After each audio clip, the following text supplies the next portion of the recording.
Hey you all! So I'm going to include this in my Back to Basics series, which is a small series that I'm doing of important tips and tools, at least I believe, in your goal to promoting and creating a more balanced and emotional mental well-being for yourself.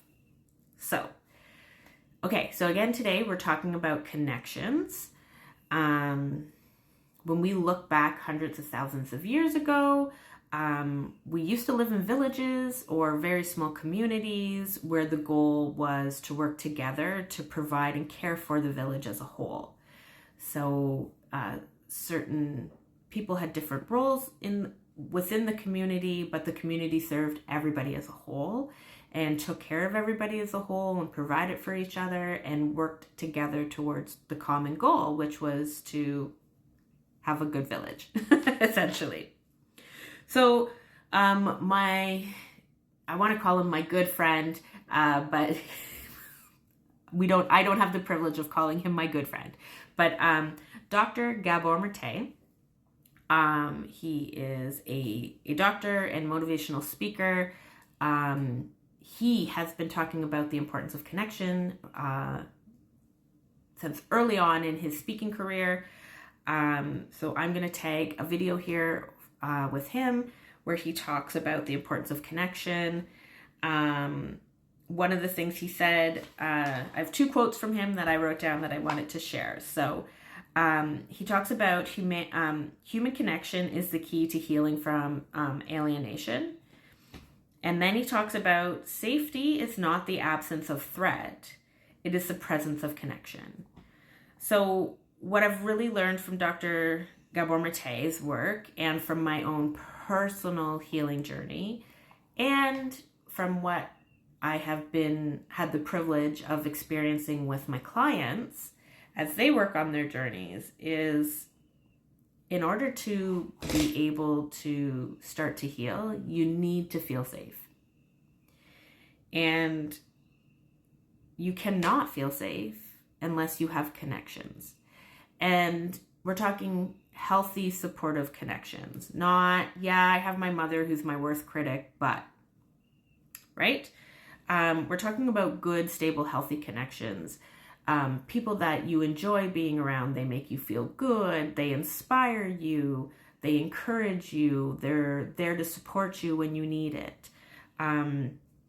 So again, I know personally myself, connection has always been extremely important. It's actually one of the things that after the brain injury I lost was my connections. Because brain injury is so consuming, especially when you're stuck in the thick of it. And so having a conversation is difficult. Being in any kind of environment can be challenging and overstimulating. Not being sure of whether or not you can commit to plans. These are all things that, started to hinder me and started to push me to put aside my connections. And I also recognize and understand that I have a trauma response inside of me that tells me that when I'm struggling or stuck, that I need to isolate because only I can solve my issues. Again, that's a past trauma response that I'm working on. So I have a little bit of a catch-22 when it comes to connection, but connection is super important, and it's one of the things, one of my focuses for the beginning of 2025 is reconnecting with some of my beautiful family and friends that have been graciously reaching out to me for the last few years and accepting the fact that I can't even respond sometimes. Anyways, so I am super excited to get back into connecting with some of my family and friends that I've been missing terribly.